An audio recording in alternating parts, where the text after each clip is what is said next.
আমরা 2025 সালের 5-এর গণিত প্রশ্নপত্র নিয়ে আলোচনা করব। 50 নম্বরের পরীক্ষা, 2 ঘন্টার সময়। প্রথম প্রশ্ন রয়েছে 5 সহস্রাংশ সমান কত? এটা হবে 5/1000। প্রদত্ত কোণটি স্থূলকোণ। স্থূলকোণ হচ্ছে 120 ডিগ্রি।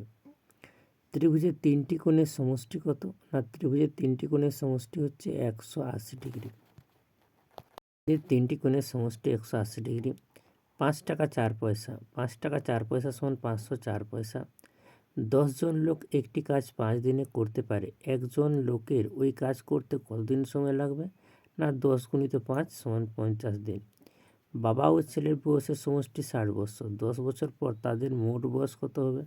না, বর্তমান যেহেতু বয়স হচ্ছে 60 বছর, 10 বছর পর দুজনেরই বয়স 10 বছর বাড়বে, অর্থাৎ 60 + 20 = 80 বছর। 12 ও 18 ক্ষুদ্রতম সাধারণ গুণিতক কত? না, সাধারণ গুণিতক হলো 36। 12 × 3 = 36, 18 × 2 = 36। বৃত্তের বৃহত্তম যা কোনটি? বৃত্তের বৃহত্তম যা হচ্ছে ব্যাস।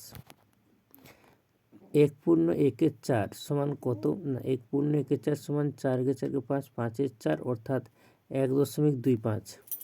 1.25। লুডুর ছক্কার আকৃতি কেমন? ঘনক। শূন্যস্থান পূরণ করো। 75 পয়সা সমান কত টাকা? 0.75 টাকা।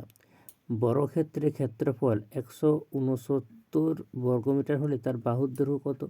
না, বর্গক্ষেত্রের বাহুর দৈর্ঘ্য সমান √169 অর্থাৎ 13 মিটার। 1 ডজন ডিমের দাম 72 টাকা হলে একটি ডিমের দাম কত? 75 পয়সা সমান কত টাকা? 0.75 টাকা। বর্গক্ষেত্রের ক্ষেত্রফল 169 বর্গমিটার হলে তার বাহুর দৈর্ঘ্য কত? 13 মিটার।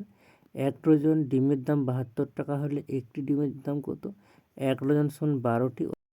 অতএব 12 × 6 = 72। তাহলে একটি ডিমের দাম হচ্ছে 6 টাকা। লব বড় এবং হর ছোট হলে সেই ভগ্নাংশকে আমরা অপ্রকৃত ভগ্নাংশ বলে থাকি। ভাজ্য সমান ভাজক গুণিত ভাগফল যুক্ত ভাগশেষ। ইটের তল সংখ্যা সমান 6টি। কোণ পরিমাপের একক হলো ডিগ্রি। ভাগ প্রক্রিয়ায় গোসাগু নির্ণয় করো। 5 কিগ্রা আলুর দাম 60 টাকা হলে 2 কিগ্রা আলুর দাম কত হবে? ছোট ও বড় নির্ণয় করতে হবে। লঘিষ্ঠ আকারে প্রকাশ করো। 36/64। 12.2 মিটার দড়ি থেকে 2.5 মিটার কেটে নিলে কত দড়ি পড়ে থাকবে? বাহুভেদের ত্রিভুজ কয় প্রকার ও কী কী? চিত্রসহ লেখো। বাহুভেদের ত্রিভুজকে আমরা ভাগ করব সমবাহু ত্রিভুজ, সমদ্বিবাহু ত্রিভুজ, বিষমবাহু ত্রিভুজ, এই 3 ভাগে আমরা ভাগ করে থাকি। একটি বৃত্ত অঙ্কন করো এবং তার যা ও ব্যাসার্ধ দেখাও। হরিবাবু গরুর গাড়ি চেপে 240 মিনিটে 24 কিমি পথ যায়। 10 কিমি পথ যেতে তার কত সময় লাগবে? বাড়ির চৌবাচ্চা 10.25 লিটার জল আছে। প্রথম দিন আমি 20.15 লিটার এবং দ্বিতীয় দিন 5.2 লিটার জল ঢাললাম। মোট জল কত হলো? সরল নির্ণয় করতে হবে। সমান্তরাল সরলরেখা কাকে বলে? দুটি সরলরেখা যখন পরস্পরকে কখনো ছেদ করবে না তখন তাকে আমরা সমান্তরাল সরলরেখা বলে থাকি। এদিকে মধ্যে যেটা দিয়েছে চিত্র সহ সংজ্ঞা লেখো। ত্রিভুজ, সমকোণী ত্রিভুজ এবং বৃত্ত। সমকোণী ত্রিভুজ কাকে বলে আমাদের লিখতে হবে এবং বৃত্ত কাকে বলে এটা আমাদের লিখতে হবে। প্রশ্ন পড়েছে, একটি ছাত্রাবাসে 200 জন ছাত্রের 30 দিনের খাবার ছিল, কিন্তু 8 দিন পর 50 জন ছাত্র চলে গেল।